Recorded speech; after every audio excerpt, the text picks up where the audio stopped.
You guys look really good. Okay. Make the decision today to take control of your story. You are the one coming up with the story of how you respond to the world around you. The body is habitual, but the mind is ideological and free. The body follows the mind. So I was a sociology major when I was in college, and I used to make a point to talk to 20 to 30 people a day, just to be social. And I'm not sure if you guys ever noticed this, but a conversation with someone in a bad mood versus someone in a good mood are like two different experiences completely. So the people in a bad mood were usually connecting and investing in a story of a loss or as if they were losing at the moment, a grievance. And the people who were in a good mood were usually connecting and investing in the story of a gain or as if they were winning at the moment. And it is a scientific proof, it is a scientific fact that no matter what story we choose, our body will prepare for it. So if we choose a stressful story, our body will prepare for that. Our muscles will tense up, our heart rate will rise. We'll create stress hormones like cortisol and adrenaline, which they downregulate genes and lead to long-term illness later. If you continue doing it, it physically hurts you. So if a story can physically hurt you, can a story physically help you? Absolutely. There's an American poet that once said, "The universe is not made of atoms, the universe is made of stories." And as I reflected on that, what I realized was the words uni and verse mean one song or one story or one verse, right? So my question is this: are we dumb enough to be scared, or are we brilliant enough to scare ourselves?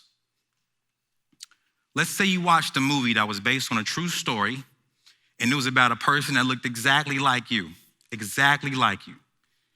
Only they had your most desired attitude towards life. They had your most desired lifestyle. They had your most desired diet even. They ate super healthy. They had chiseled abs, perfect body. Everywhere they went, everyone loved them. They were actually funny. They always said the wrong thing.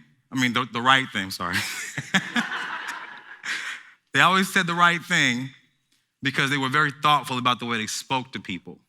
They slept good every night. They woke up energized and self-motivated. After watching that movie, how would you feel about your life? You'd probably feel like, I need to get it together. I need to step my game up. Right, exactly.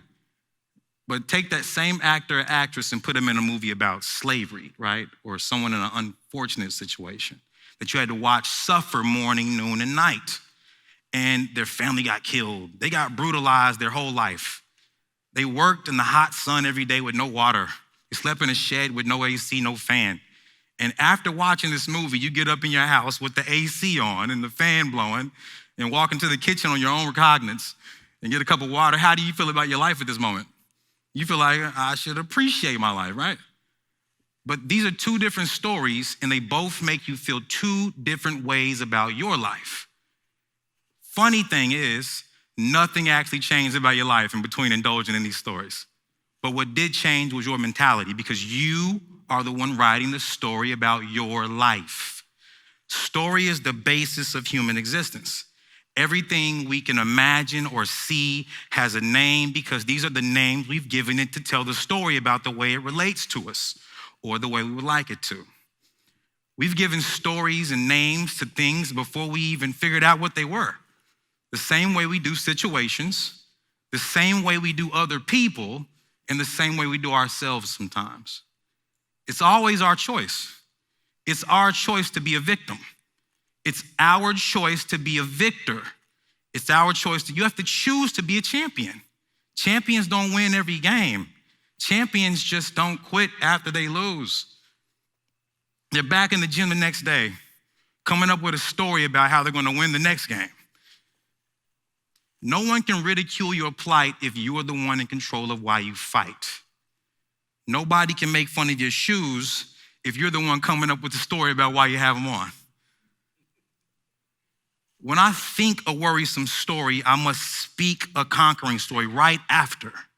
So instead of having a bad day, why not have a rough day that ended well? Or why not, instead of having a hard time, come up with a story about how hard that is to do, but it's not harder than you? Why wouldn't you want that to be the story? You're the one making it up.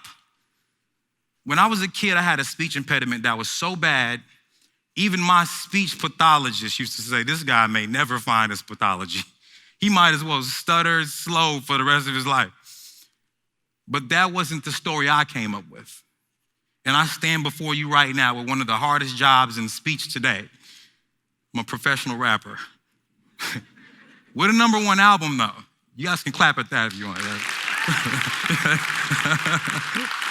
And I'm speaking in front of you guys right now with no problem.